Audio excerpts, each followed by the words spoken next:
O mga kapatid, ayan po, may bagyo na naman nga po at kasunod niyan, baha. Hindi po ba? Ramdam natin yung bigat na dulot nito sa ating pamilya, kabuhayan at araw-araw na pamumuhay. Yung pondo kasi na dapat sa flood control projects, abay, hindi na nga magkasya sa kanilang mga bulsi. Di ba? Pumuputok na. Pero sige pa rin, siksik pa rin ang siksik. Ay, sa gitna po ng investigasyon, lahat ng itinuturong opisyal na sangkot tumatanggi.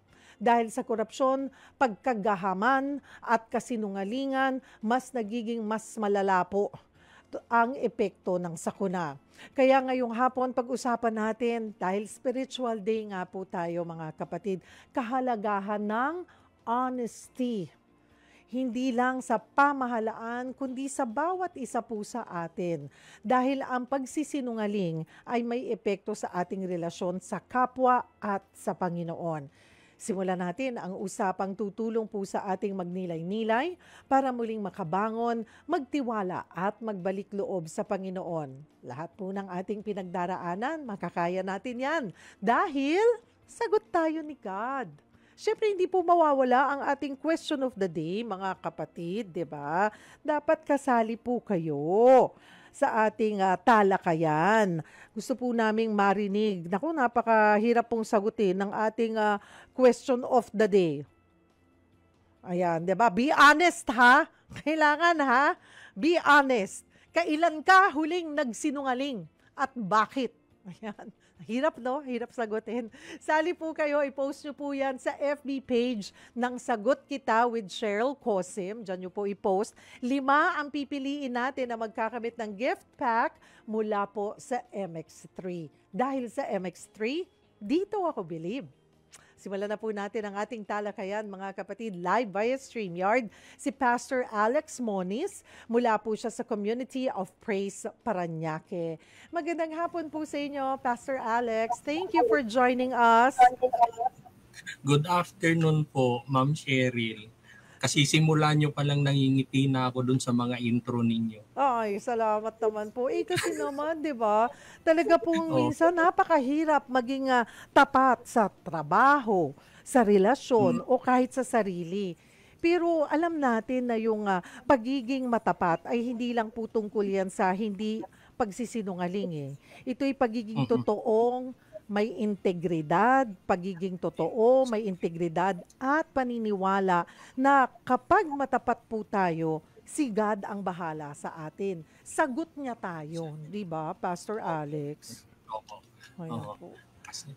Kasi nga po, when exactly as you said it, yung pagiging tapat, ito ay challenge sa integrity din natin. Hindi pwedeng paghiwalayin 'yon. Hindi po pwedeng paghiwalayin, and as we see it nga, siguro not everybody ay gustong magsinungaling.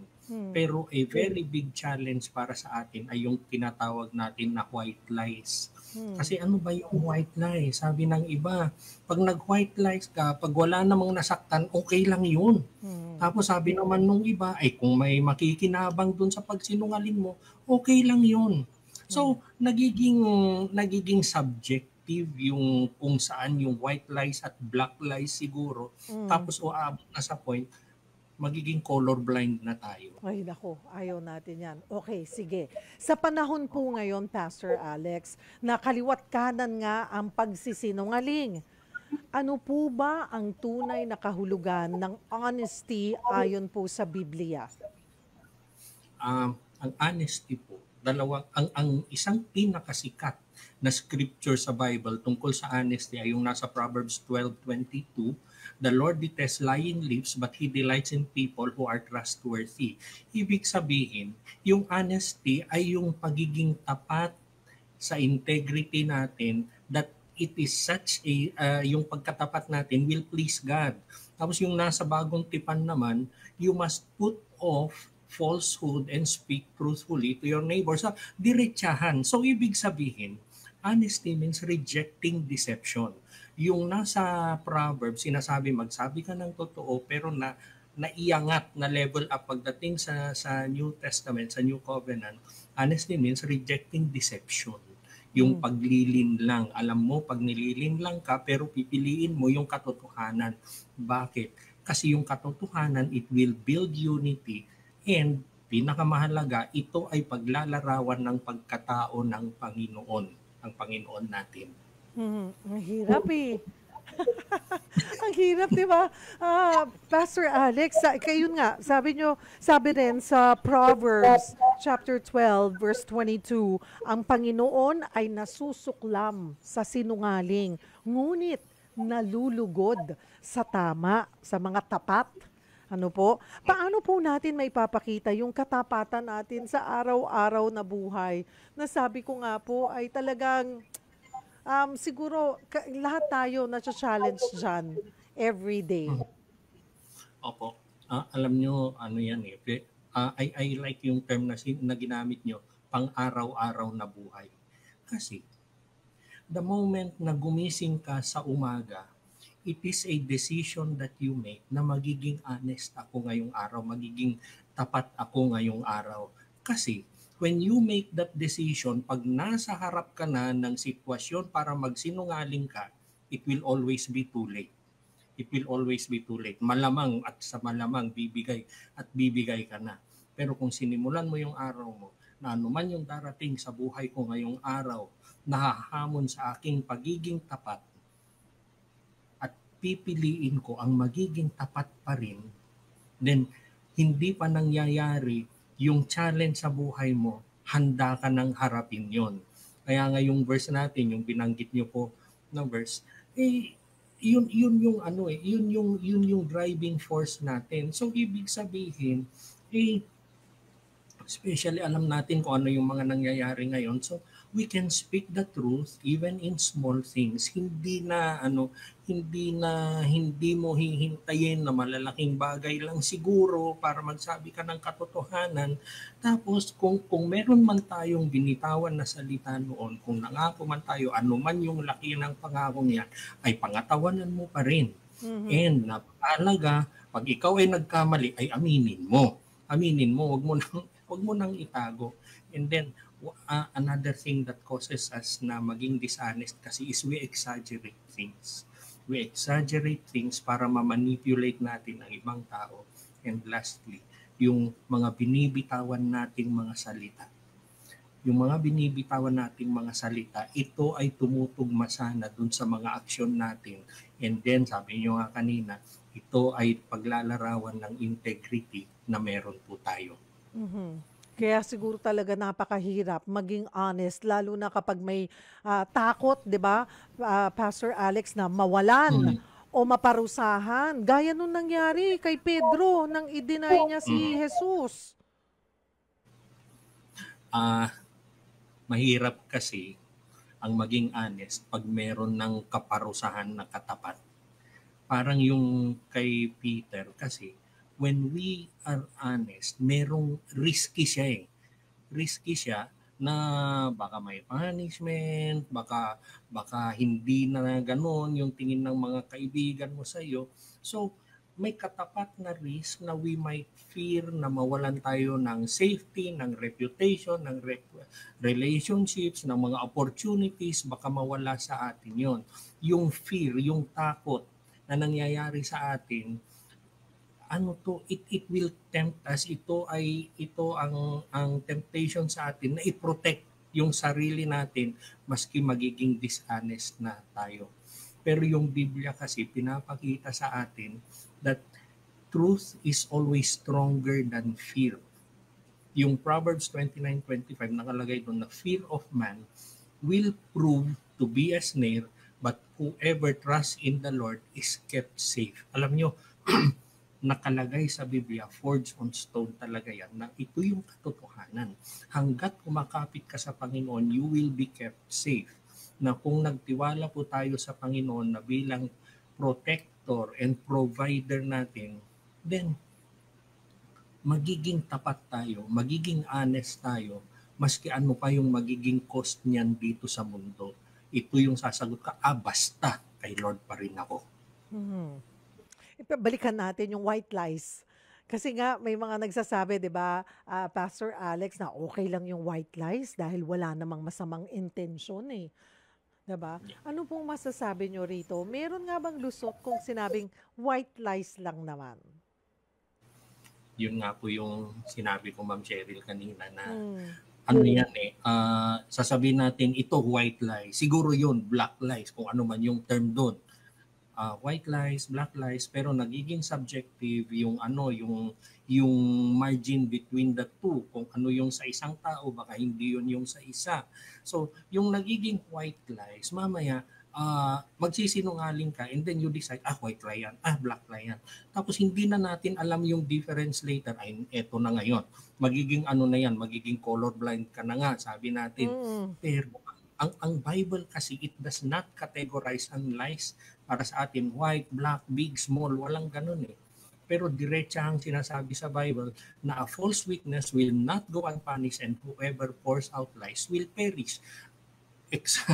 Walang ano, walang no margins, no excuses. So maliit man yung lie, white lie man yan, it will always damage trust, masisira ang integrity mo, and syempre yung konsensya ng isang tao pumupurol na yan eh. Hindi mo na alam kung nasan yung tama at mali.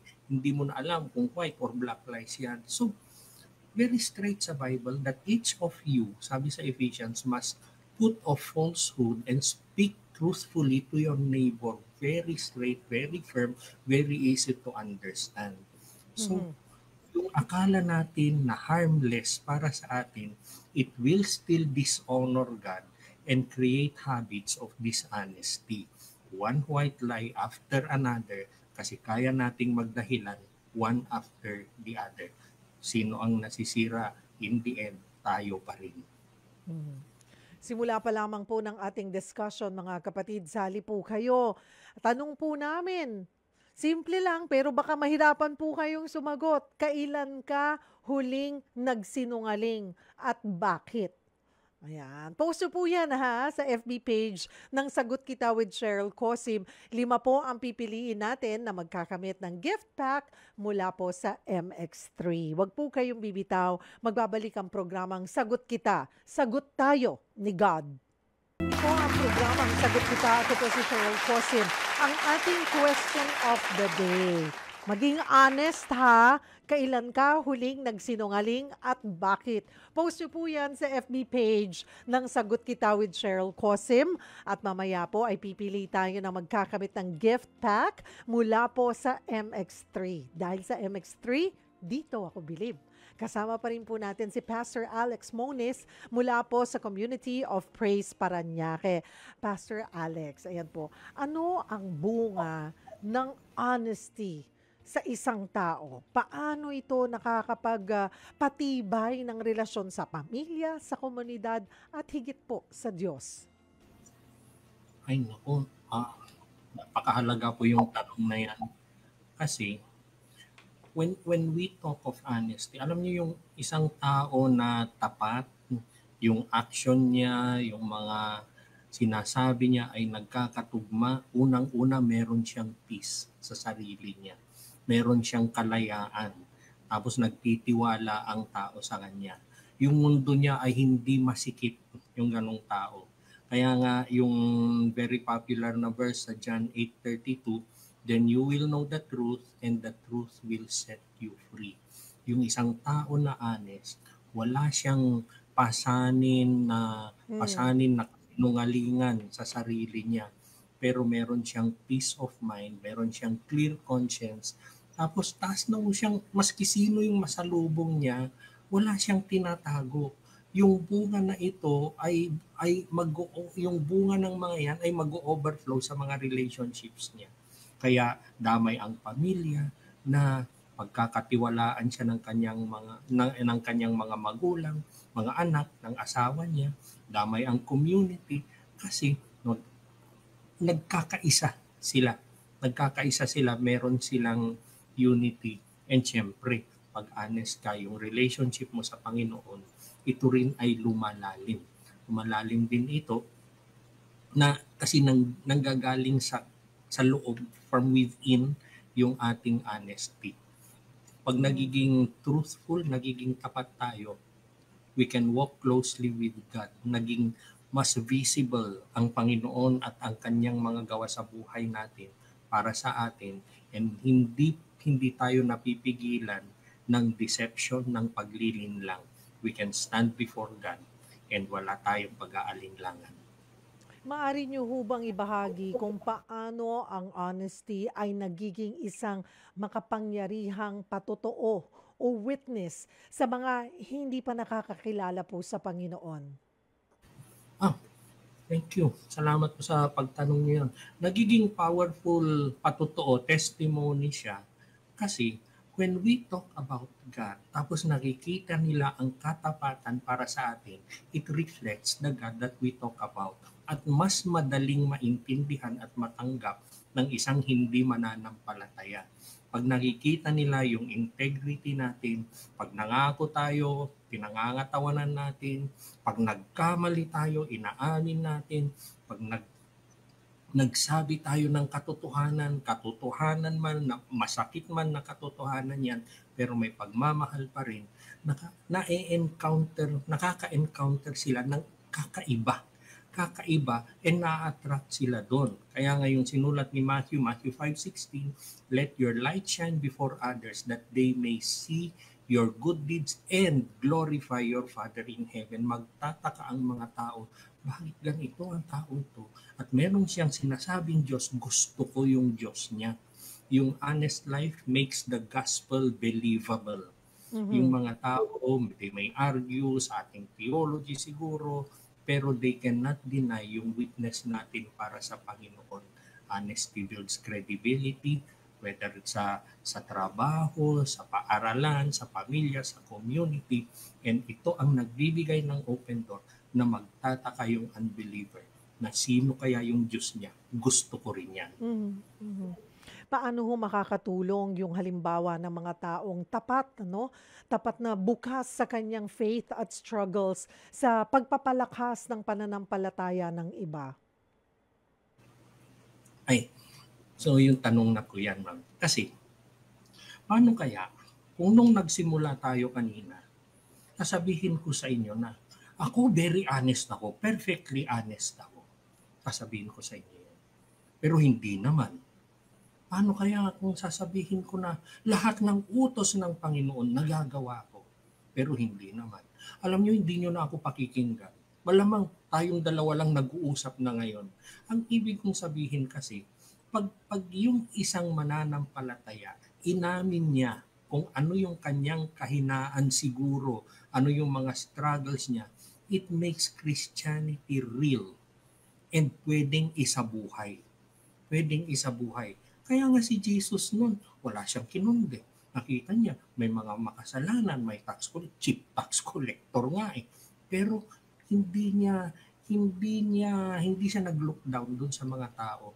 Si Paul, naging model siya nung inamin niya yung kanyang kahinaan. Ano yung sabi niya? But he said to me, my grace is sufficient for you, for my power is made perfect in weakness. Pag inamin natin yung ating kahinaan, it will perfect the power of God sa buhay natin. Yung openness ni Paul ay naging encouragement sa mga mananampalataya to rely on God and not on their own. Oo, mahina ako. Oo, marami akong pagkakamali. Pero meron akong Diyos. Maasahan ko yung aking Diyos. Pwede akong bumalik sa Kanya pag nagkamali ako. Yung mga honest na testimonies natin, magiging reminder yan na hindi po tayo nag-iisa. Ako nagkakamali, marami ring nagkakamali, sama-sama tayo. Meron akong struggle, pero ang Panginoon pa rin ang nangingibabaw at kaya at pwede akong bumalik sa Kanya, and others will be attracted to Him. Amen. Paano po natin maisasabuhay yon, ang honesty, kahit sa maliliit na bagay, lalo na kapag walang nakakakita? Maraming ganyan. Minsan, sumasablay tayo. Ang bilis niyong bumusina, ma'am. Hindi. Alam niyo yung sinabi niyo, lahat naman tayo kasi yun. Yung para mabuhay ka na yung tinatawag natin na life of honesty, maski sa maliliit na bagay, maski walang walang nakatingin, nagsisimula ito sa pananampalataya at paniniwala natin na ang Diyos nakikita niya lahat. Proverbs 15:3, Yes. the eyes of the Lord are everywhere, keeping watch on the wicked and the good. So, integrity means doing what is right maski walang nakakakita. So, paano natin gagawin yon? Pwede maging makatotohanan tayo. Maliit na bagay, malaking bagay, wag nating sukatin yan. In terms of time, yung finances natin, yung pera natin, yung mga pangako natin. And then, the reason ng mga tao madalas ay ano to, yung nagiging dishonest kasi para shortcut. Pero wag Mm. po nating i-shortcut yung mga paraan, yung mga ginagawa natin na pwede ko naman i-shortcut. Wala naman nakatingin, wala namang makakaalam. Yung mga ganon. Huwag mong payagan yung shortcut na yan. And then, kung nagkamali, aminin. Aminin ang pagkakamali, huwag nating itago.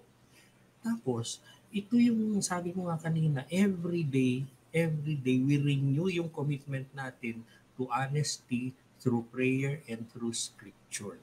Luke 16:10 ay paalala sa atin, whoever can be trusted with very little can also be trusted with much. So, ibig sabihin, kung faithful tayo sa mga maliliit na bagay, mapagkakatiwalaan tayo ng mas malaking mga responsibilities and influence ng Panginoon. Ano pong maipapayo natin sa ating mga tagapakinig na nahihirapan pang maging tapat pero gusto nilang magsimula ng pagbabago? Nakikita yan, di ba, Pastor Alex? Nakikita naman yan ni Lord, eh. Nakikita niya yung tunay na niloloob mo. Alam niya kung sincere ka na gusto mo nang magbago. Alam niya kung na ano lang, na hindi ka seryoso sa pagiging honest. Alam niya yan, 'di ba? Kahit itago mo yan, magaling ka magtago, alam ni Lord kung anong nasa loob mo, sa kaibuturan ng loob mo. Amen. Para namang may maitatago tayo sa Panginoon. Wala. Yung ano nga, yung sumikat na kanta nun, gusto kong bumait, pero di ko magawa.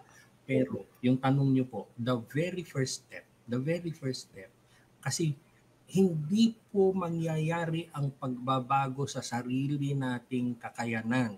So ang very first step ay tanggapin natin ang Panginoon sa buhay natin. Siya yung ating Panginoon, tagapagligtas. Bakit?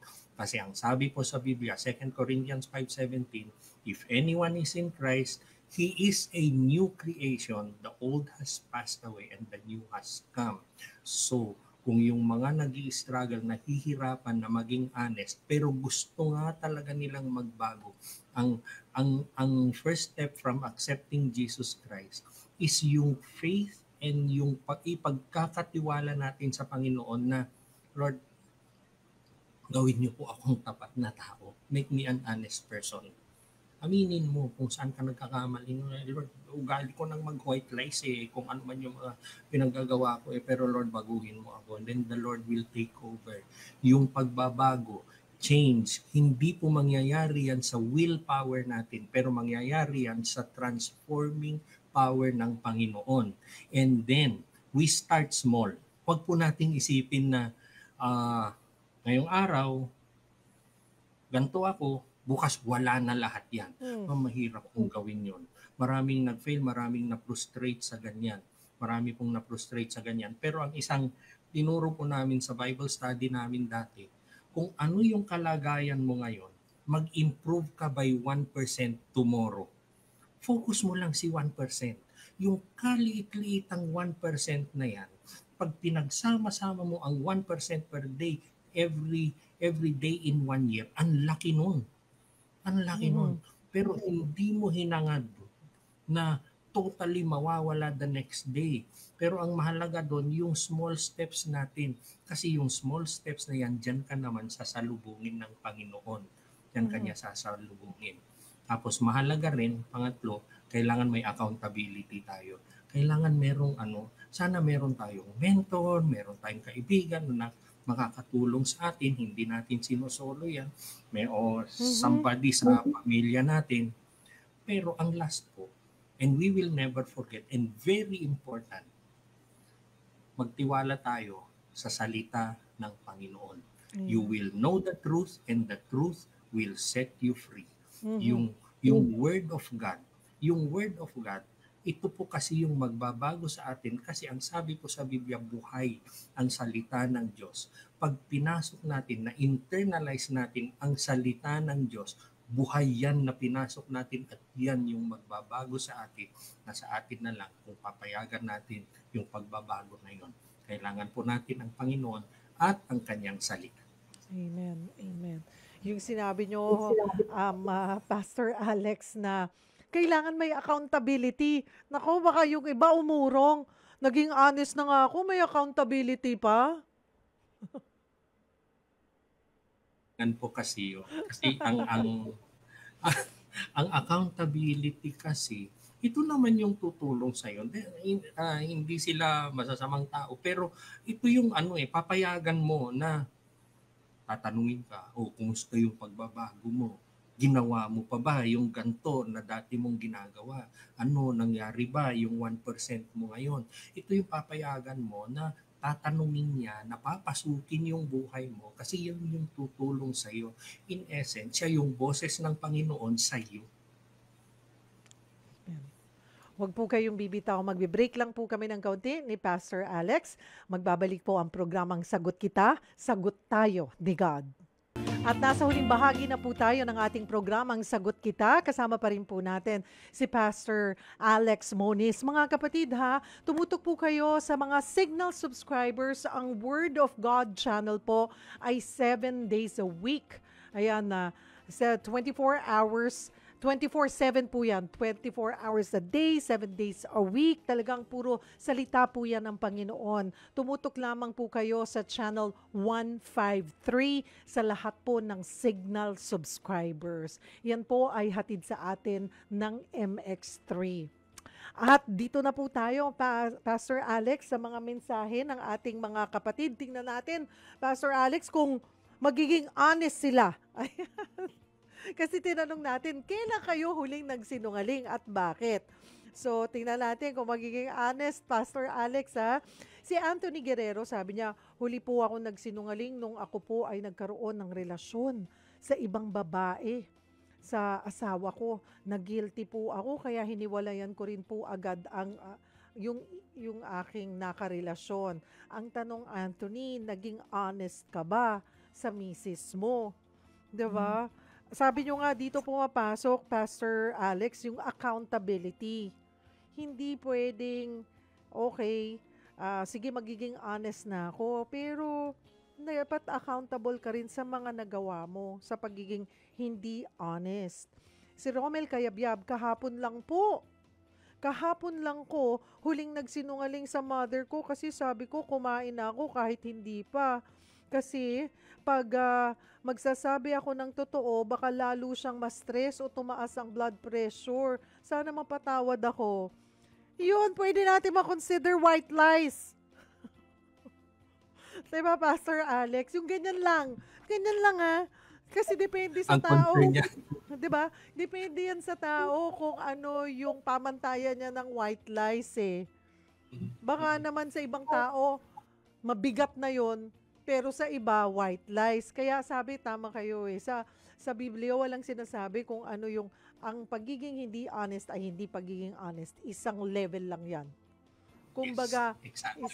nagnakaw ka o nagpabayad ka ng piso sa 1,000,000, pareho pa rin tumanggap ka pa rin ng bayad. Amen. Nangurakot ka ng piso o 1,000,000, nangurakot ka pa rin.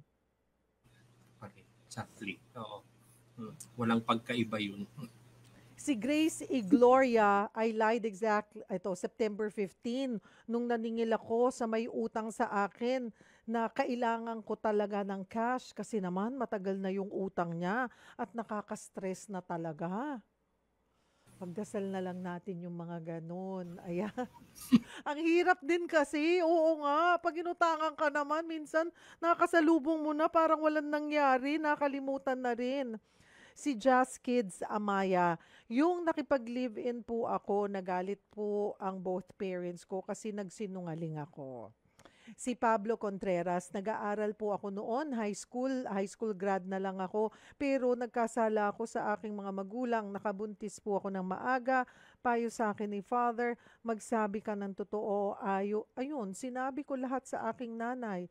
Ako po now ay may 5 ng anak at 62 years old.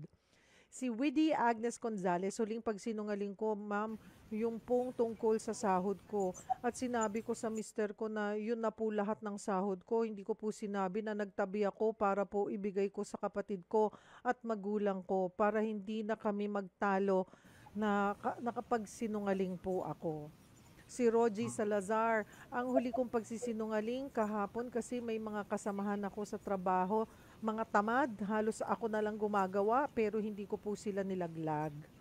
Si March Balisnomo, nagsinungaling ako kahapon na makakapagpadala ako sa family ko nasa Bicol dahil dahil kaya ko po pa i-budget lahat. Pero ang totoo, ubus na rin ako.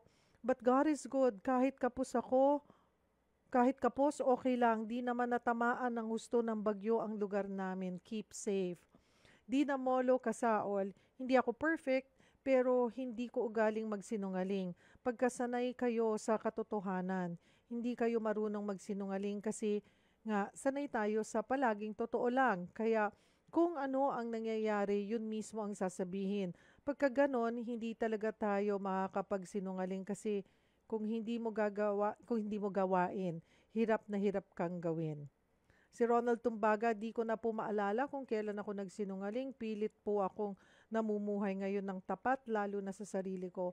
Mahirap po kasing kalaban ang konsensya. Praise God kahit pa white lies. Thank you. Salamat po sa lahat ng mga sumali sa ating discussion. Congratulations. Announce ko lamang Pastor Alex yung winners natin. Gracia Igloria, Jazz Amaya, Pablo Contreras, Widdy Agnes Gonzalez, and Mark Balisnoma. Congratulations! Kayo ang winners natin ng gift pack mula po sa NX3. Mag-send lamang po kayo ng text message or ng direct message sa Sagot Kita with Cheryl Cosim FB page. Ilagay niyo po doon ang kompletong pangalan, address, contact number at date ng pagkapanalo para agad po naming mapaitala ang inyong mga gift pack. Siguro, Pastor Alex, tapusin po natin ang ating episode sa isang panalangin at higit na ipanalangin po natin. Hindi naman po, alam naman natin na grabe yung nangyayaring na mulat tayo, na isiwalat, yung grabing korupsyon na ginagawa po ng mga namumuno sa ating bansa. Although lahat po sila ay nagsasabing wala silang kinalaman, so ano bang gagawin natin ngayon? Diba? Galit na ang taong bayan. Ipagdasal po natin ang ating bayan at itong mga nasasangkot na sinasabing nangurap umano or tumanggap ng kickback. Guilty or hindi guilty, ipagdasal po natin sila. Sige po, Pastor Alex. Sige po, Panginoon, yung nangyayari po sa aming bansa, hindi po kayo nasurpresa nito. Alam niyo po ito, Panginoon. Masakit man, may mga namamatay, may mga buhay na naibubuwis, Panginoon, dahil lang sa kasinungalingan, dahil lang sa kasakiman ng ilang mga tao, Panginoon. Pero ito na yung tinakda niyong panahon para maisiwalat ang lahat ng mga ito, Panginoon. Lord, ang amin pong panalangin ay kung paano po kami tutugon sa lahat ng nangyayaring ito. Lord, marami pong galit. Sasama ba kami sa mga nagagalit? Lord, marami pong nasasaktan. Yung bang mga sugat nila ay gagatungan pa namin. Pero Panginoon, sabi niyo po, kami po ay ilaw, asin at ilaw sa mundo, Panginoon. Ang panalangin ko, Panginoon, ang bawat isa sa amin, Panginoon, na nakakarinig ng panalangin na ito, na nakikiisa sa panalangin na ito, Panginoon, kami po ay magsilbing ilaw ninyo sa mundo, Panginoon. Kami po yung tatayo na ilaw ninyo, Panginoon po, o hindi po maganda yung mga nangyayari, Panginoon. At ang panalangin namin ay lahat po nasangkot sa mga kalokohan na ito ay lumabas, Panginoon. Pero kami na rin po ang nagdadasal na paglabas ng mga ito, kami ay magiging ilaw sa aming mga kapwa, Panginoon. Na kami ang tutulong at gagabay sa kanila sa katotohanan, na kung sino man po yung kailangang maparusahan ng batas, ay ituloy niyo po yung Panginoon. Pero yung galit ng tao, kami na rin po ang hindi na po namin palalalain yan, pero yung makikita po namin lahat kung paano kayo gumagalaw sa lahat ng ito. Panginoon, tinataas po namin yung mga direktang naapektuhan ng mga ito, yung mga nawalan ng mga mahal sa buhay, yung mga nawalan ng mga pinundar nila, Panginoon, Lord, nakakaawa po sila. Alam po namin na yung pagmamahal at habag nyo ay mas higit pa sa kanila, Panginoon. At ang panalangin namin ay matuto po silang lumingon at tumungo sa inyo, Panginoon, na wag po silang magpadala kung ano man po yung galit nila, kundi nga po tumugon sila sa paraan na nakakalugod sa inyo. Lord, nakikiisa po kami sa kanila, nasasaktan kami, Panginoon. Nagdudugo po ang aming mga puso pag nakikita namin yung mga kapwa Pilipino namin. Lord, hindi sila binabaha dati. Lord, hindi maaliwalas po yung buhay nila, pero ngayon, Panginoon, ganito na yung mga nangyayari. Pero ang panalangin po namin, matapos po ang lahat ng ito, Panginoon, na kung ano po yung ang inyong justice, kung ano po yung inyong katotohanan, yun ang lalabas. Sabi nyo nga po, the truth will set us free. Salamat, Panginoon. Lahat ng papuri ay sa inyo. Sa ngalan ni Jesus. Amen. Amen. Amen. Marami pong salamat sa inyong oras, Pastor Alex Moniz, mula sa Community of Praise Parañaque. Have a blessed weekend, Pastor. Thank you po. Mga kapatid, ang honesty ay higit pa sa pagsasabi ng totoo. Ito ay pagsunod sa Diyos. Madalas mahirap kasi may kapalit. Pero ang kapayapaan ng malinis na konsensya at tiwala na sagot kanya ay mas mahalaga kaysa anumang makukuha sa pandaraya. Sa bawat tukso, piliin natin si God dahil kapag siya ang pinili natin, hindi niya tayo iiwan. Ang malinis na konsensya, kayamanan na hindi kayang ibigay ng mundo.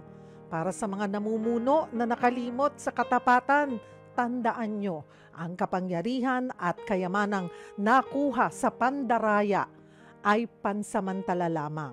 Pero ang sugat na iniwan sa bayan at sa konsensya ninyo, hindi madaling mabura. Ang tunay na lider, hindi sinusukat sa dami ng ari-arian o impluensya, kundi sa katapatan at paglilingkod ng walang bahid ng korupsyon. Maaaring hindi kayo nakikita ng tao sa lahat ng oras, pero nakikita kayo ng Panginoon sa bawat oras. At darating ang panahon ng pananagutan. Piliin nyo ang katotohanan dahil kapag kayo'y naging tapat, sagot kayo ni God. Pero kung patuloy sa kasinungalingan at korupsyon, walang yaman o kapangyarihan ang makapagliligtas sa inyo. At dyan po nagtatapos ang ating isang oras na tanungan at sagutan. Have a blessed weekend, everyone. Ako po ang inyong kapatid Cheryl Cosim. Sagot kita.